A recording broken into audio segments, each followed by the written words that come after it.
This is the second in what I hope will be a series of webinars that is hosted by the, the PastGlobalChanges program pages on topics that are related to data stewardship, data management sorts of topics. So my name is Daryl Kaufman. I'm one of the Science Steering Committee members of Pages, and I've been especially involved in one of Page's integrative activities. It's called data stewardship.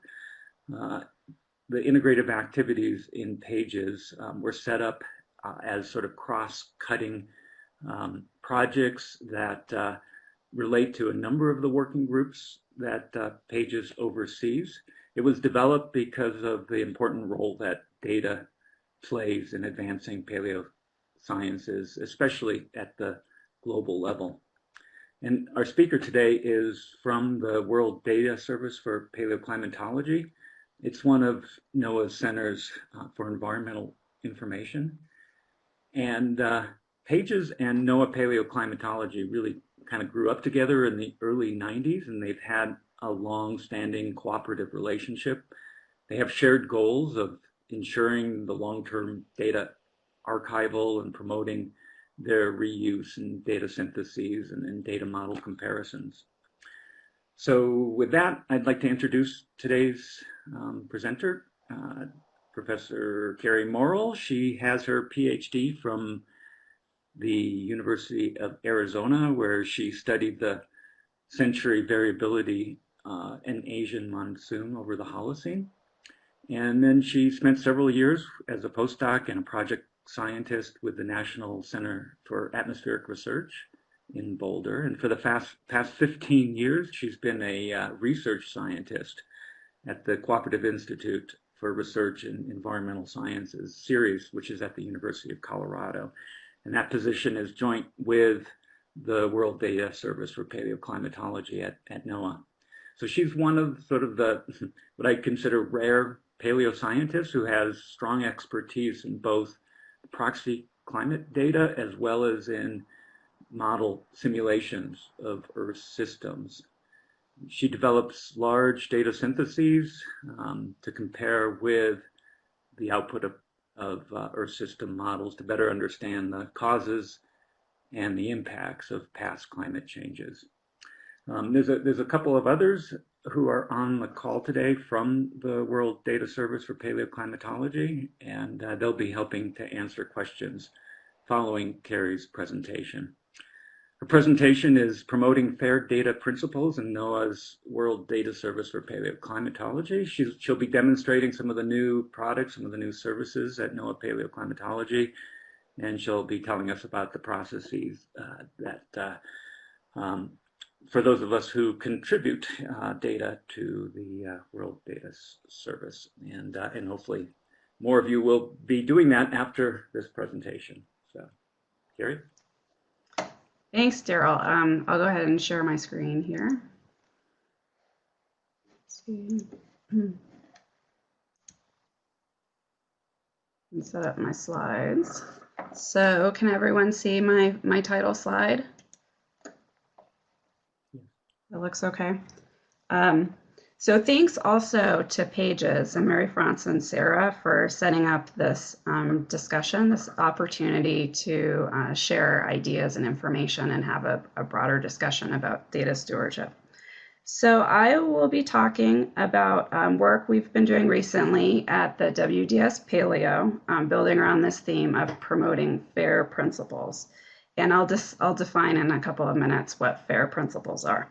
But first, I wanted to point out our list here of team members who work to support the WDS Paleo. And we're a team that works for several different employers. Therefore, you can see the several different icons here. Some of us work directly for the National Centers for Environmental Information at NOAA's, or the National Oceanic and Atmospheric Administration.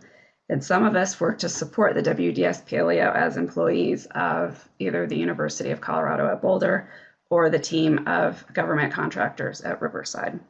So, and this team does everything from taking data contributions from contributors ingesting these, building and maintaining the database that houses the data contributions, and providing web access and searches to make the data freely available.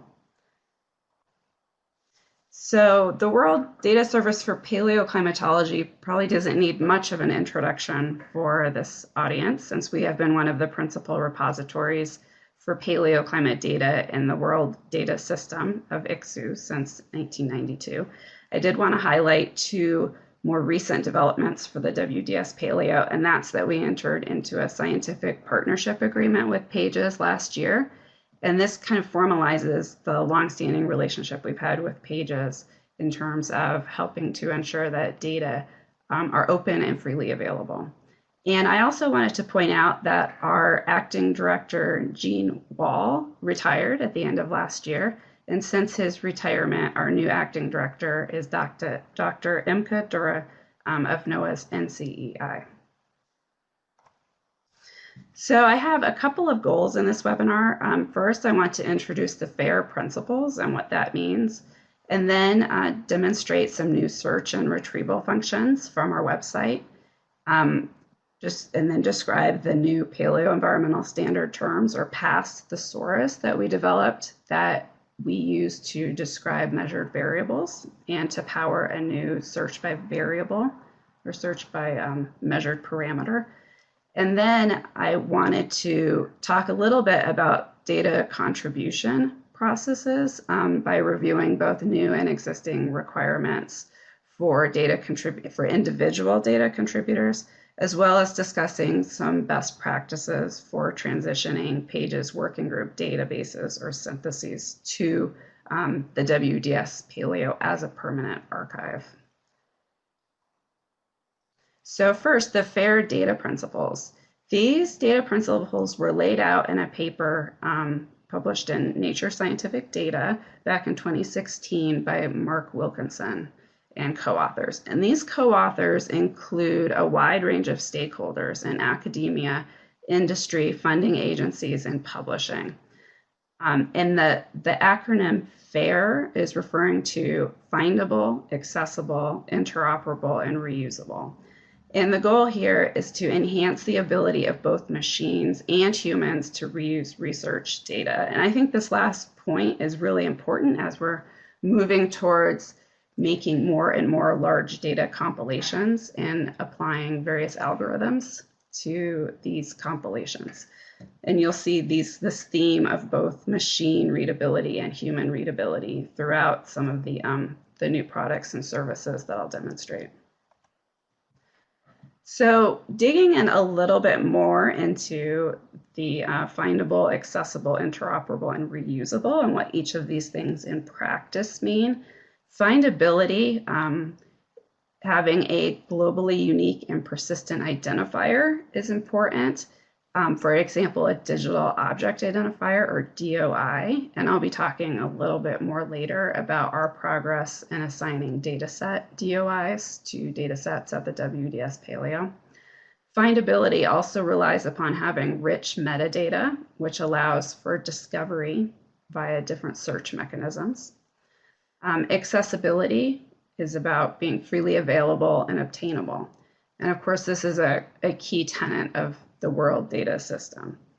Interoperability means the data are syntactically parsable and semantically understandable. Basically, another way of saying that computers can act upon the data and metadata, I guess I should say. Standardized vocabularies is an important part of this, enabling us to compare apples to apples. And also having connections to other data and metadata sources, kind of building webs and linkages across different data sources and different data repositories.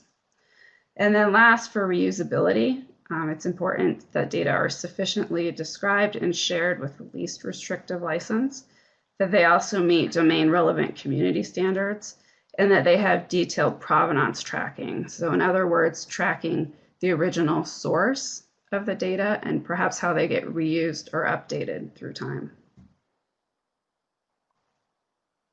So as I said, the FAIR principles were developed by a broad range of stakeholders, And since their publication, they have been endorsed by an even broader range of funding programs, governmental entities, the science data community, national science academies, repositories, publishers, individual researchers, and more. So I think a lot of people have found this description of what we're aiming for in terms of free, open, and reusable data useful. And we have too, and we've used it in guiding some of the products and services that we've been developing.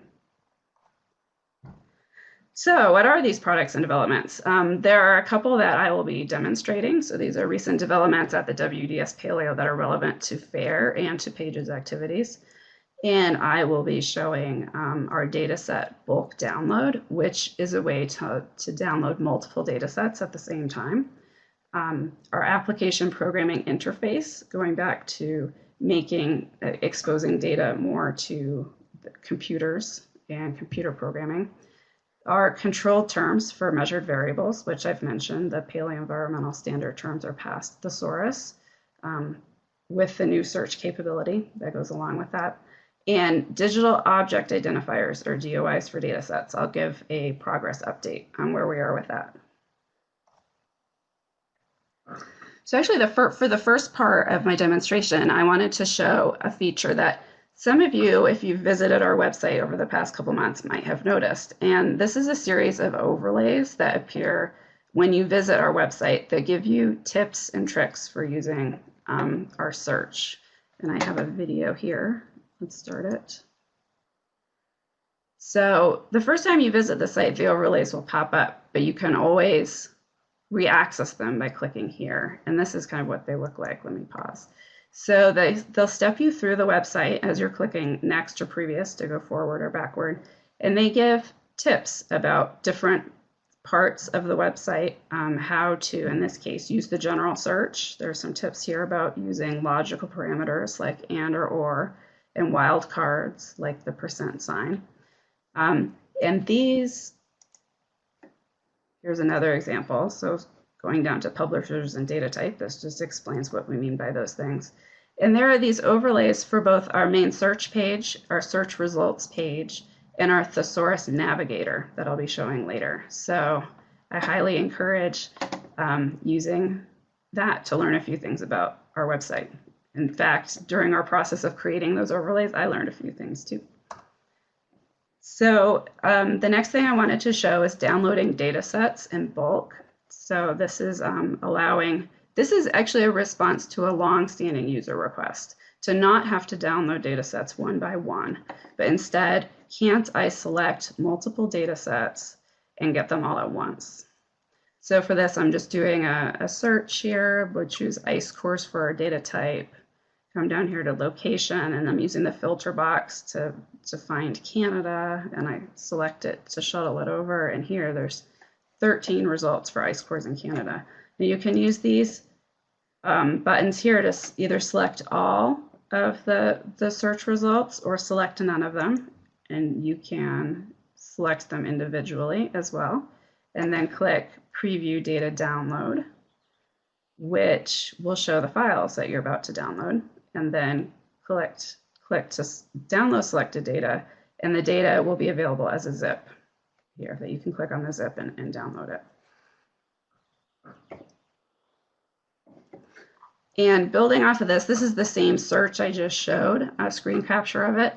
And right above the search results, there is the API URL for these parameters. So the API is the application programming interface, and it allows to make searches for various, all of the same parameters you can make in the GUI or the search that I just showed, like search by location or by author or by measured variable type, but to do it in a more programmatic way such that you could call it through a computer program and actually get results that way as a way of kind of automating the search so that a human doesn't have to be interacting with the GUI. Oh, and that just shows the orange box around what I was just talking about, the API URL. All right, so the Paleo environmental standard terms are past Thesaurus. This is a controlled vocabulary for measured variables that we have been developing over the past couple of years. And this diagram here on the left, which shows this kind of tree structure, is a visualization of what part of the controlled vocabulary looks like.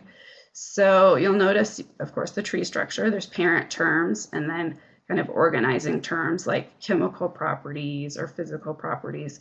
And then as you move down to the leaves of this tree, these are the terms that you would use to describe measured variables. So things like delta 18O or density. And we had three main design principles in formulating this vocabulary. First is that it should be extensible, meaning that we need to add to it through time. We get new contributions, people are developing new proxies, have new terms to describe what they've measured. We need to have a way of making it grow through time. Next is sustainability, which is finding a balance between being specific enough to have a good measured variable search, but not so specific that we end up curating every species of diatom that anybody's ever measured, for example. And then last, to be connected. So when possible, we used existing vocabularies, and there's a few out there that were pretty useful, like the units ontology, or there's taxonomic ontologies. And we found ways to link our terms to other controlled vocabularies or ontologies. And I should mention that this project was supported by the US National Science Foundation, and that this web link right here brings you to a page that describes more about the past thesaurus and also provides access to our governance documents that explains how we want to manage this vocabulary through time. So this is a screen capture of one of our WDS Paleo templated data sets, just to show you what I mean when I'm talking about measured variable names. And so the measured variables here are in the orange box right in the middle. And this particular data set has, in the data table, has 6 different data columns. There's age and 5 different temperature time series. And each one of these columns of the data table has a variable name associated with it. But we found it wasn't enough to just give these columns a very simple name. The name needed multiple components to really explain what was being measured. So that's what you'll see in the orange box. There's 10 different components or subcomponents to each variable name, and these are separated by commas. And on the next slide, I'll describe what these are. So the 10 subcomponents of variable names are the what, which is the description of what was measured, and this would be something like delta 018. Material, or the material on which measurements were made. That could be a particular type of thorium or coral, for example. The error, which is the temporally variable uncertainty that applies to the measured value. The units. The data type, which is one of the WDS defined proxy or reconstruction data types. Seasonality, which applies to reconstructions, and it's the specific part of the annual cycle that has been reconstructed from raw values. Details, which describes any alterations or transformations made to raw data, such as averaging or correcting or smoothing.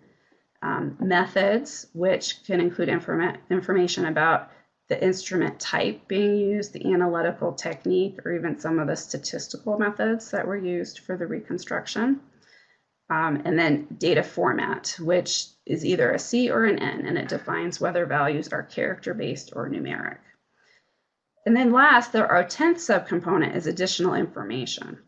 And this is a free text format field, so you don't have to use terms in the past thesaurus for this field. And this field is useful for providing more details about any of the above or something else that didn't get captured by the other 9 subcomponents. And the additional information field is very useful, I think, for some of the pages working group syntheses, because often these syntheses have additional information they're tracking about measured variables that may or may not fit with past thesaurus terms. So this would be a place to store that sort of information. And 3 of these subcomponents are highlighted in blue: the what, the material, and the seasonality. And these are the subcomponents that are now searchable on our search page, which I will demonstrate in a second. But first, I wanted to give a couple of statistics about PAST, just to give you a sense of the effort that went into this. So there are more than 2,800 controlled terms in PAST. 1,900 of these are preferred terms, which means these are terms you would use in one of the controlled 9 subcomponents of a variable name. 200 of them are meta terms, or these are kind of the parent or organizing terms that kind of give the tree its structure. And 700 are non-preferred terms, and these are things like acronyms or abbreviations or alternate spellings for preferred terms that we're tracking just to help make sure that we're all on the same page about our terminology. And so we created this thesaurus with all these controlled terms and then applied the controlled terminology to almost all of the data sets housed by the WDS Paleo. And this meant making variable names for more than about 100,000 time series. And we had help on the development of the thesaurus, on the creation of the controlled terminology, from 25 subject matter experts who were providing input to us through 6 virtual panels. And we couldn't have done this without their input, given the heterogeneity of paleo proxy measurements. So I was going to give a quick demonstration of how to do a measured variable search using the PAST terminology. But first, I wanted to give an example of how a measured variable search would have been done before our new variable search. And so for this, I'm going to use the general search, which is our free text search, which is here at the very top of the page. And I'm going to be searching for delta C13 measurements that were measured on benthic forams. And for this, I'm going to throw all the tricks at it. I'm using ands and ors, wildcards, because delta C13 can be spelled a lot of different ways. Foram can be plural or singular, and we'll see what comes up. And for the search results here, there are 60 studies. And so let me pause for a second. So what I was doing there was I was actually searching free text in abstracts, publication titles, study description and notes, etc. Anything that's in kind of the metadata for these studies. But so next, I am going to try to use the new measured variable search. So for the what, it would be delta C13. I use the filter box here to find it, shuttle it over to choose it. And the material is going to be benthic 4am.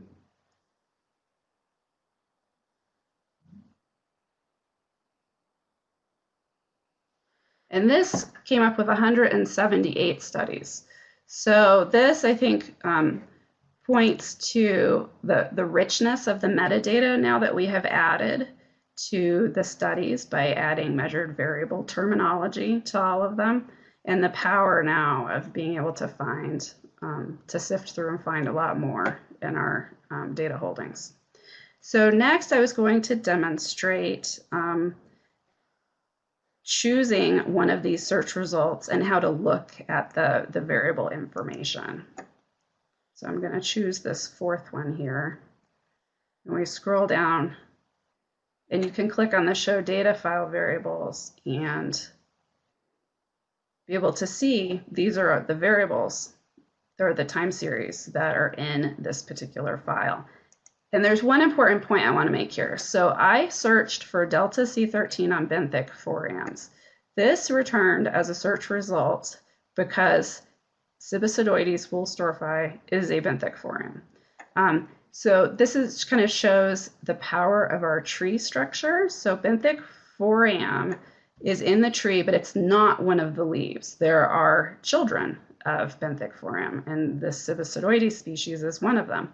So by searching for benthic foram, any study with that term or a more specific child term gets returned. And then here I'm going to scroll down and look at this other table at the bottom, and this shows all the variable names in the study. But these variable names are each live links. So, and if I'm going to show what happens when I click on one, I'm going to click on magnesium, calcium. And it's going to bring us to our past Thesaurus Navigator. And this is a way to learn more about the terms in the past thesaurus. So this is the thesaurus entry for magnesium, calcium. You have the term title, the definition. This next shows the hierarchy under which it exists. We have a non-preferred term here, which is the abbreviation. Its parent or broader term is element or compound ratio. And its related terms, these are the WDS Paleo data types that use this particular term are listed here. I think next, what I'm showing that this tree structure up here, these are live links, and you can use this to navigate through the thesaurus. So I just went back up high in the hierarchy to what, and now I'm stepping back down through another set of branches to the temperature variable. And then I clicked on Show Hierarchy to show how you can get a visualization of the tree structure.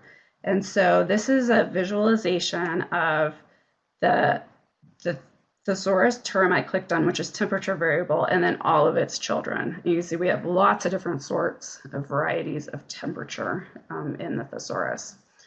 And the numbers in parentheses after each of these terms are the number of studies that have measurements for that particular term. And so these also you can click on in order to navigate around, and I'm going to click on sea surface temperature and then go look at that thesaurus entry. And here's sea surface temperature. So there's one other feature I wanted to point out, and that's this Find Studies button. So I'm right now at sea surface temperature. If I click on Find Studies, that's the same as doing a search from our main page for any study that has the sea surface temperature measured variable. So on the topic of the thesaurus, I also wanted to point out that we are providing the thesaurus in Scouse format, and Scouse stands for the Simple Knowledge Organization System, and it's possible to download the Scouse using this link at the bottom of any of the thesaurus entries. And Scouse is a standard format for sharing vocabularies, and I have a snippet here on the next page. It's mostly for computers, although it is somewhat human readable. Each one of this actually shows, I think, 3 of our terms, and these are all from the elemental ratio branch of our tree. And it contains the same information that you're seeing on the thesaurus pages. So it has the definition, the preferred term, non-preferred term, the parents, the related terms, etc. And this is a way to share information about the thesaurus in a more machine readable or computer operable way. And this kind of goes back to the theme of fair and promoting interoperability between different controlled vocabularies, different data sets, and different data repositories.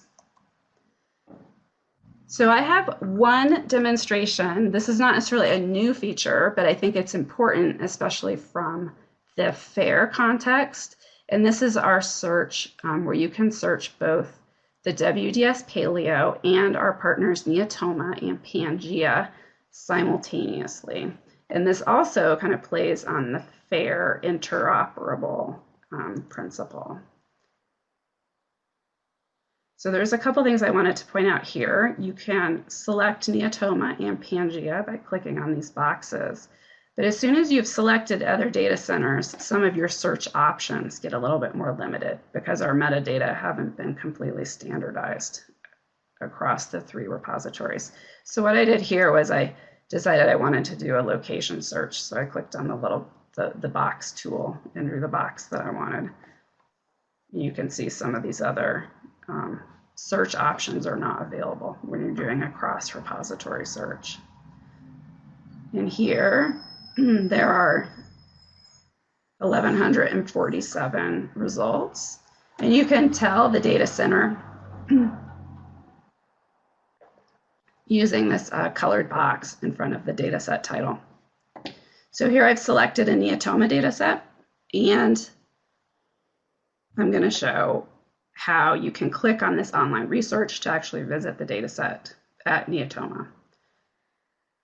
So we just are harvesting metadata from these other repositories, not the actual data. And so the link will take you off of our site and to their site to actually download the data. And here's an example for Pangea.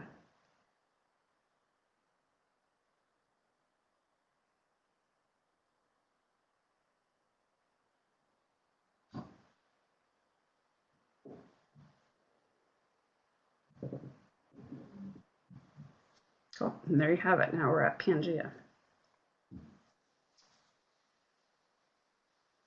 So next, a progress update on our dataset digital object identifiers in progress. So currently we have assigned dataset DOIs to nearly all of the tree ring datasets in the International Tree Ring Databank. And we're working on our workflows and processes for assigning dataset DOIs to all of our other legacy WDS Paleo datasets, as well as having a workflow in place to assign DOIs to new contributions. So stay tuned for more on that. So looking ahead to the future, what are some of the things that we're thinking about doing next? Well, one of our goals is to complete templating of legacy data sets so that all data are machine readable.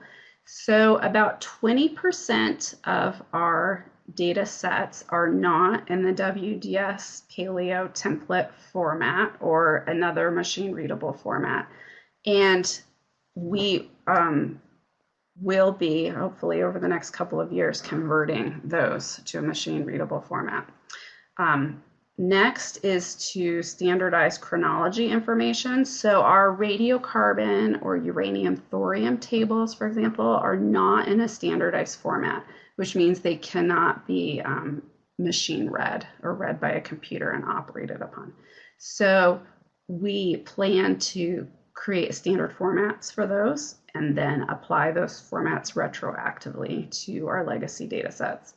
And this will help a lot in terms of automating the process for creating new age models, updating based on updated calibrations, updated algorithms, et cetera. And then last is to track data set provenance. So we are working on building some infrastructure in our database to track the source of data sets and how data sets have been reused. And this has become more and more important as more data compilations have been contributed, and we're seeing data sets being reused. So it's nice to kind of track that to give users the ability to see how different data sets have been used in different ways through time, as well as to look for updates to particular data sets. So comments, suggestions, and ideas about this. Many of our products and services kind of have grown out of longstanding user requests. And we use user requests in many ways to kind of plan for future projects. So we welcome any comments, suggestions, or ideas that people have. There are a couple different ways to give us those ideas. One is to email paleo@noaa.gov. We also have a user survey on our website, and this is the URL here, and the user survey has a spot to provide different comments. And of course, as I open this up at the end for comments and discussion, I would love to hear any suggestions or ideas you have then too. But my last topic is talking about contributing data to the WDS Paleo, either as an individual contributor or as part of, say, a Pages working group who's made a large data compilation. So this is our website for contributing data. And I'm just going to show a couple of important things in this table. First is the general instructions for how to contribute data. There's 3 steps. It's pretty simple. The first step is that use one of our data contribution templates, which I'll show you in a second. And then step 2 is to email them to paleo@noaa.gov. And step 3 is we will be in touch and you can review the contribution. I should mention that we have more specific instructions if you are submitting tree ring data or fire history data. So if that is the case, pay attention to these links here. And down here, and the contribution templates and controlled lists is where you'll find the data contribution templates. We have either a text-based or a Microsoft Excel-based contribution template that can be used. They both do the same thing. Some people just prefer the Microsoft Excel because their data are already in that format. And then there's some information here about our past thesaurus and naming your variables. So take a look at those. We require that all new contributions follow the past thesaurus. And my last point I wanted to make on this slide was that we have a data management plan, a draft data management plan. This was a request of the National Science Foundation, the U.S. National Science Foundation, for us to provide, and it's very helpful for anyone who is applying for funding through the U.S. National Science Foundation in terms of designing and providing their data management plan. So in summary, use our WDS Paleo templates, either the text or the Excel. There's special instructions for tree ring and fire history data, and please use the past thesaurus to describe your variables. So briefly, a Pages working groups. So the WDS Paleo has been the permanent repository for several different Pages working group products, including maybe most notably the Pages 2K. And I don't have a lot extra to add for instructions for data synthesis projects, other than please designate a liaison and contact WDS Paleo staff early in your research and development to kind of make a plan with us about the best way to transition your product to a long-term permanent archive. So this is just repeating what I said. See the data synthesis project section of our contribution page and communicate early and often with us. And this is the best way to get in contact with us, is paleo@noaa.gov. So thank you for listening. I know at least some of you have been contributing data to the WDS Paleo, so thank you for your contributions. I wanted to open it up for questions or discussions. If there's any questions about things I've presented, comments, suggestions, ideas for future directions, or just discussion about data stewardship in general. So thanks, and I will stop sharing my screen.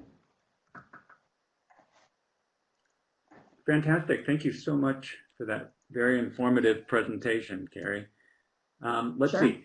The participants, the chat is available to ask questions, or I believe that you can open your microphones if you want to go ahead and raise your hand. I'll try to take a look here, and maybe Sarah can help me keep track of that as well. So questions, please.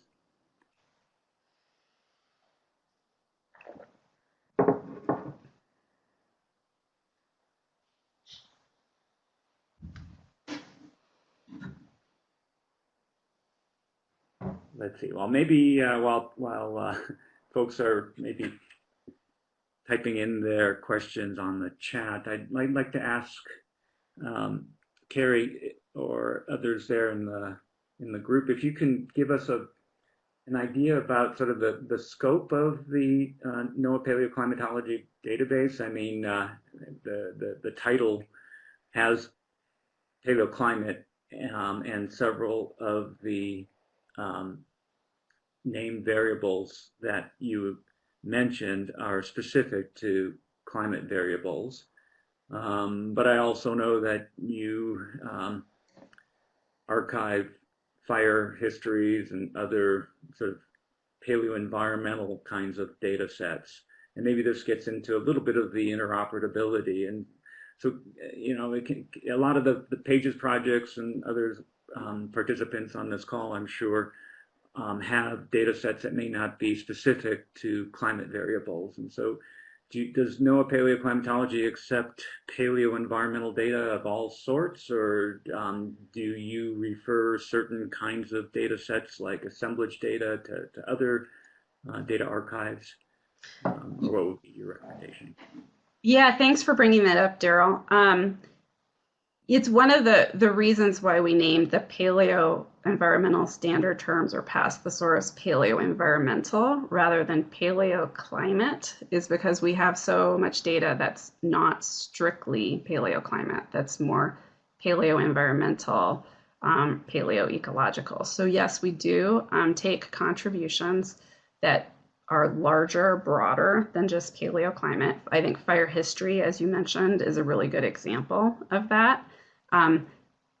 But as you said, there are certain types of data that might be better housed elsewhere. For example, our partner Neotoma archives paleo assemblages, so whether it be pollen or diatoms, and they do a great job of curating those down to maintaining specific species names and keeping all of that taxonomy straight. And we don't do that.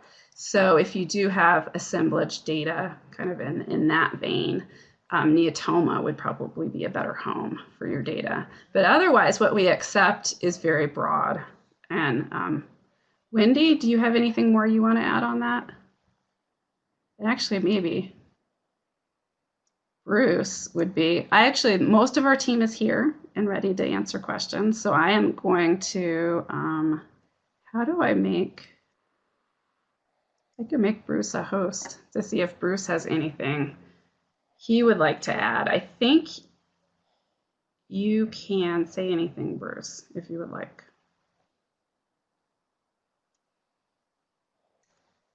Maybe not. I might have messed something up.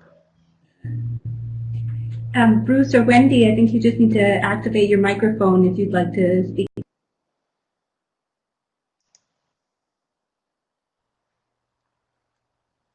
I might have This is covered it. Bruce. Am I audible?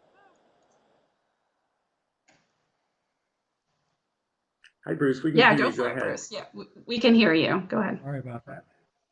Yeah, the scope of the archive is about 10,000 data sets. For some types, a single collection is a study, and in other cases, if a paper used a dozen different studies, then that would be a single study with multiple sites. Certain data types, such as pollen data, are being handled by Neotoma, and they have the expertise with the taxonomy that we don't have. So most of the raw proxy pollen and macrofossil data are with Neotoma. Generally, everything else, I think, is coming to us. We have both proxy data sets and climate reconstructions and some climate model output. And altogether about 10,000 sites within our archive here available for free download.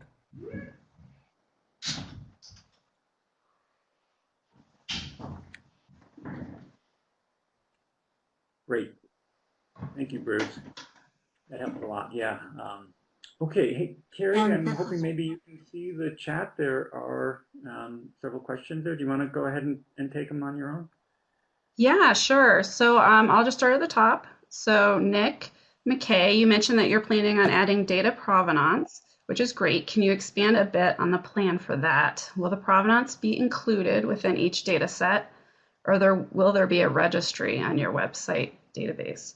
This is a great question. We are still trying to work this out. So if you have any suggestions for us or things that you would like to see, please let us know. I think the idea was that we would have additional database tables, and in order to track this information, of course, then we have to populate those tables in some way.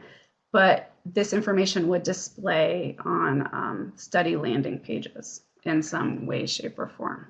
So still early early days in figuring that out. So please let us know if you have any ideas for us. So next, Santosh Shah, the DOI for the database can be used as links to go back to the data directly. I think this is referring to the dataset DOI I showed for the example tree ring dataset. And yes, you can click on that, and that will always bring you back to that data set. So it's a persistent identifier that will always resolve and point you to the data set. If I didn't capture what that question was asking, go ahead and enter it in the chat again. Next, Jack Hutchings.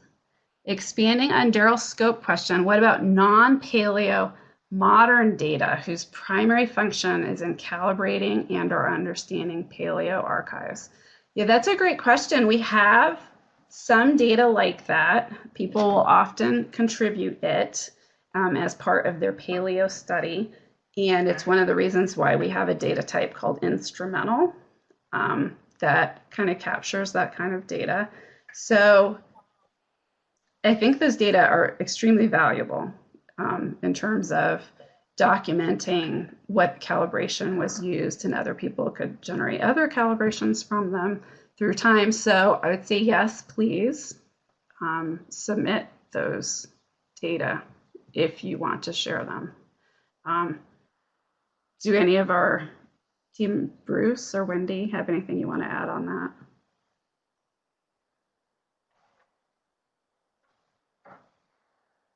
No?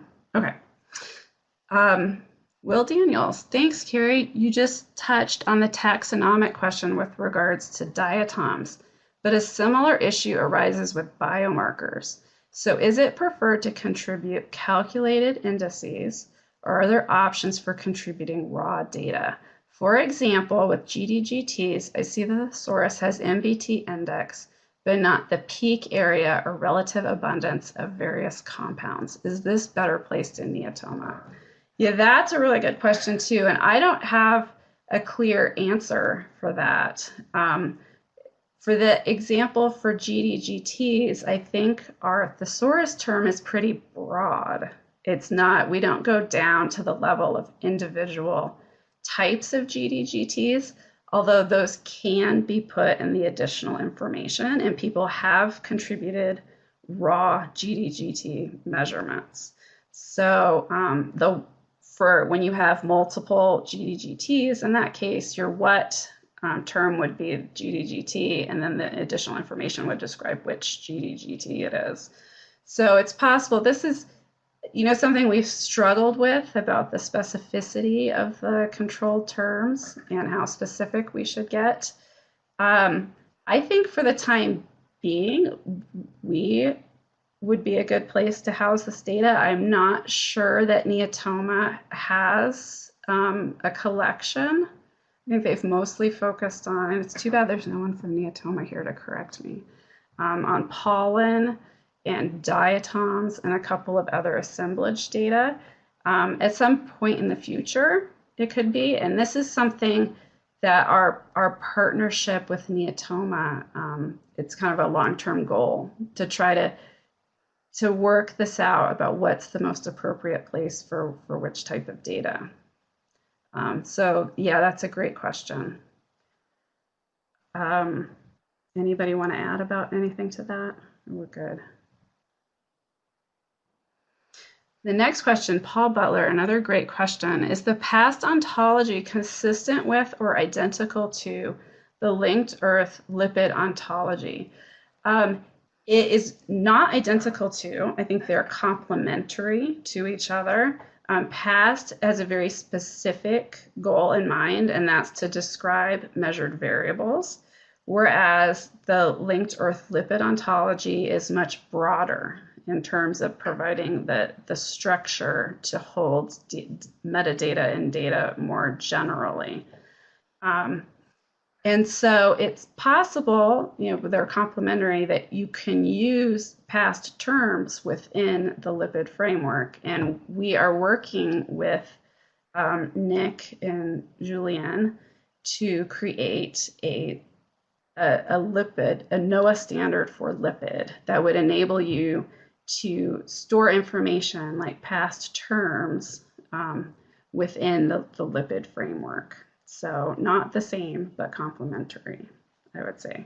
And I don't know if Nick, should I bring you up, Nick, if you want to say more about that? All right, I've promoted you to presenter. Oh, okay. He says, I think you described it well. All right. Sorry, I can too. But yeah, that was good. The linked earth ontology primarily describes the relationships between the different variables without actually providing sort of naming guidelines for what to call things, which is what PAST is focused on. So they're complementary. Cool. Thanks, Nick. Sorry for putting you on the spot. Let's see. Bronwyn, is it possible to add improved functionality to search for a data set by the publication DOI, ideally searching both NOAA, WDS, and Pangea at the same time? Thanks. That's a great idea. I think that would be technically possible because the DOI, the publication DOIs are in our database. So thank you. We will add that to our list of user requests. This is Bruce. I believe that in the case where we've already stored, you can already do that with our general search because it's showing up on our landing page and in our database. So try the general search for a DOI, and I believe that should already work in cases where we have that DOI stored for the underlying publication, which I believe is the majority. So it should already function.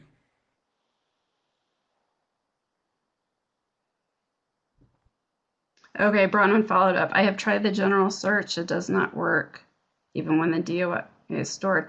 Yeah, so we'll look into that and see if there's a way we can make that work better. This is Wendy. The reason why the general search might not work so well is because there's lots of special characters according to the search in the DOI itself that would all have to be delimited. But we could definitely look into a fielded search for that type of capability. Cool. Thank you, Wendy. Let's see. Oh, and thank you, Will, for following up about the biomarker database. I think Neotoma has been working on a biomarker database, but there isn't a lot in there yet. Yeah, so check back with Neotoma. That might be a good place to have raw GDGT measurements, but we're happy to take those in the meantime as well. And let's see. Concerning archiving early during a project, is it possible to archive data sets as a password protected under moratorium prior to publication acceptance, including DOI assignation? Yeah, thanks. Yes, we get requests for this, often because of the publishers wanting the data sets to be under moratorium. And this would be a good question for Bruce to answer. I think he would do a better job than me. Are you able to take this one, Bruce? Yes. The short answer is no. We don't have a method for password protecting, so we can make a landing page public, and with a portion of the data set, we can simply have a placeholder data file that says this data is coming, but it's either public or it's not. We don't have any halfway in our system. It is a public archive, so our primary function is to make data public. We can create a landing page and make that public with just a README file that says these data will be released upon publication of the paper.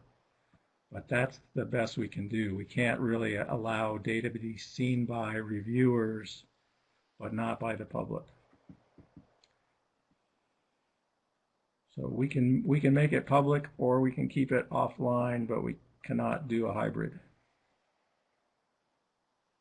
So this is a little bit off topic. This is Wendy. If you need a reserved DOI so that it can be placed in your publication, but not be public until you're ready for it to be, you can let us know that that is the case and you need to reserve a DOI so that you can provide it to the journal.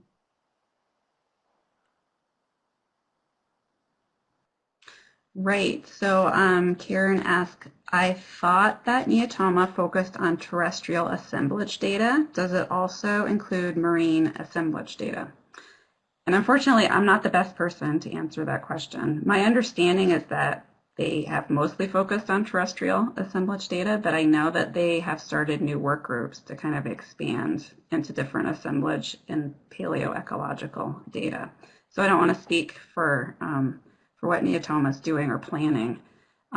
I think it could, and there were questions about this yesterday, so this is kind of a recurring theme, and I think it could be a good subject for a future webinar to learn about Pangea and their current work and future plans. So thanks for asking that.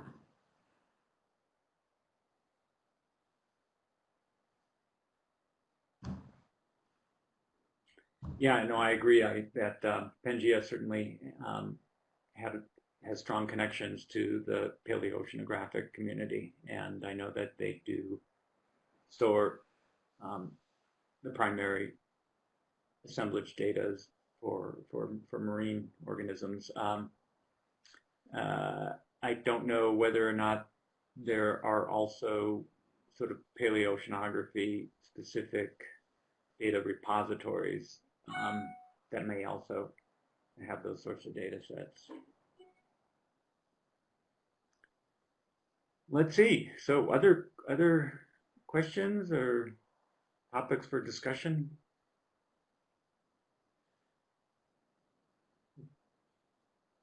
Looks like we might have more presenters than we do participants. Well, maybe the time yesterday worked for a lot of people. Yeah, right. Yeah, it was a good choice. And there was a lot of questions that came up yesterday, so covered a lot of ground there too. Right. Oh, a follow-up from Karen, thanks. Do you encourage archiving with more than one group? For example, both WDS and Pangea.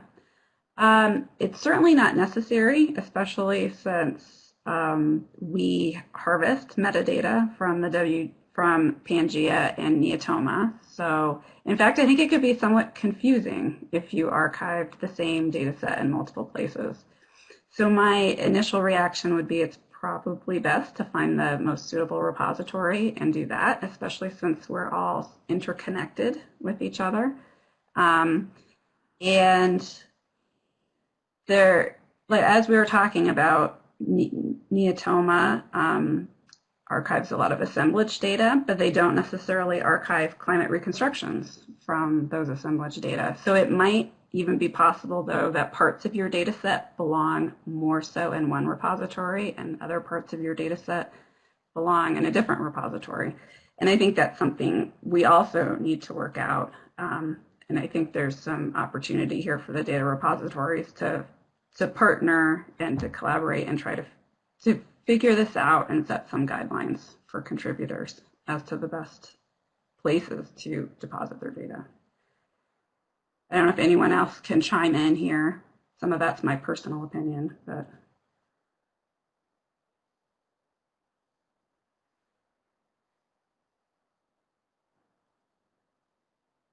This is Wendy. Yeah, if contributors can just let us know when there is this cross-pollination, so to speak, then we can put it in the metadata for both so that both, it will be, referred to in both, where you can find the pollen information from ours, and then from theirs where you can find the reconstruction. Right. So as a follow-up, you mentioned yesterday that you harvest metadata from Pangea, but that the abilities through your search engine are somewhat limited. Is there an effort to improve the connectivity between the two? That's a great question. I think we would like to do that. We've been working towards that for many years. It's definitely something that is in our future plans. And harmonizing metadata is not always easy though. So it's not necessarily an easy task, and it will require a lot of collaboration on both sides. So.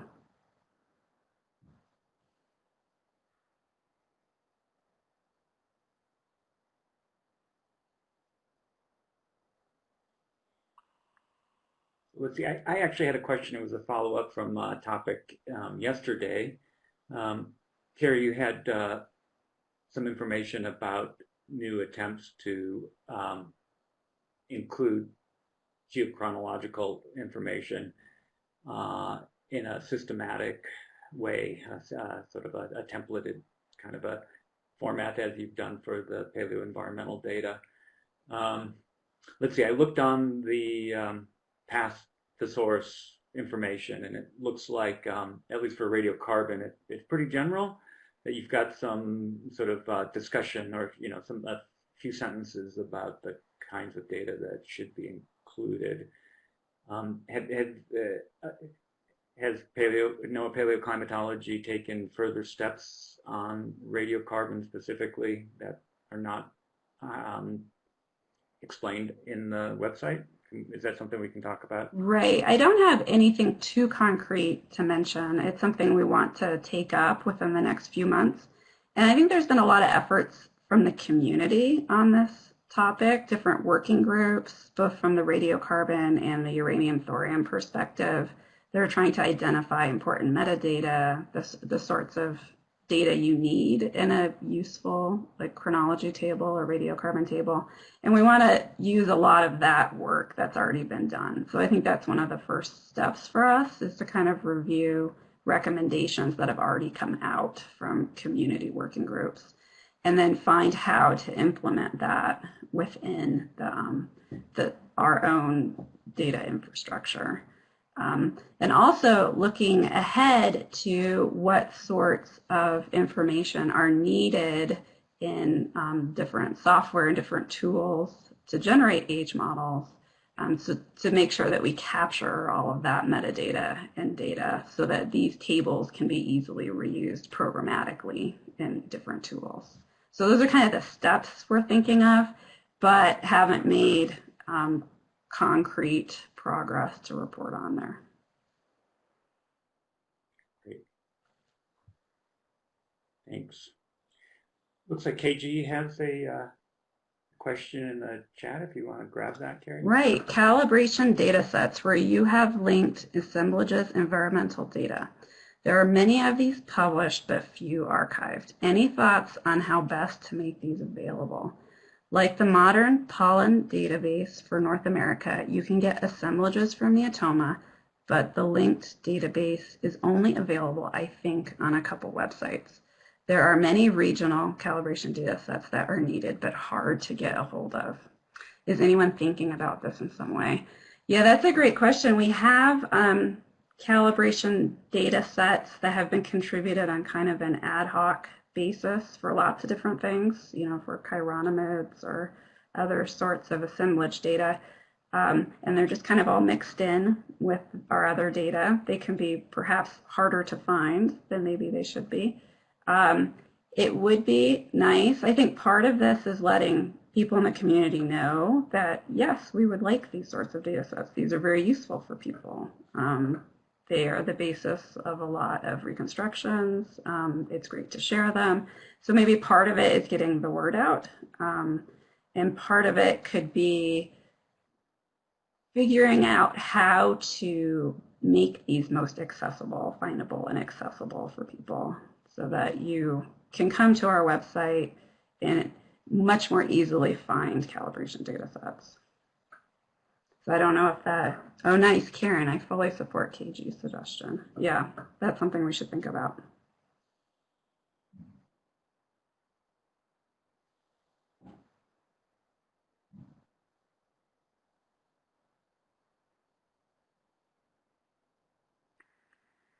Okay, well, great questions, Karen and KG. Thank you so much for participating. Let's see, any final words from our NOAA Paleoclimatology team? I don't have anything more. Just thank you so much for this opportunity to connect with the community. It's always really important for us to engage with our users and get feedback and chart future directions. So we appreciate the opportunity.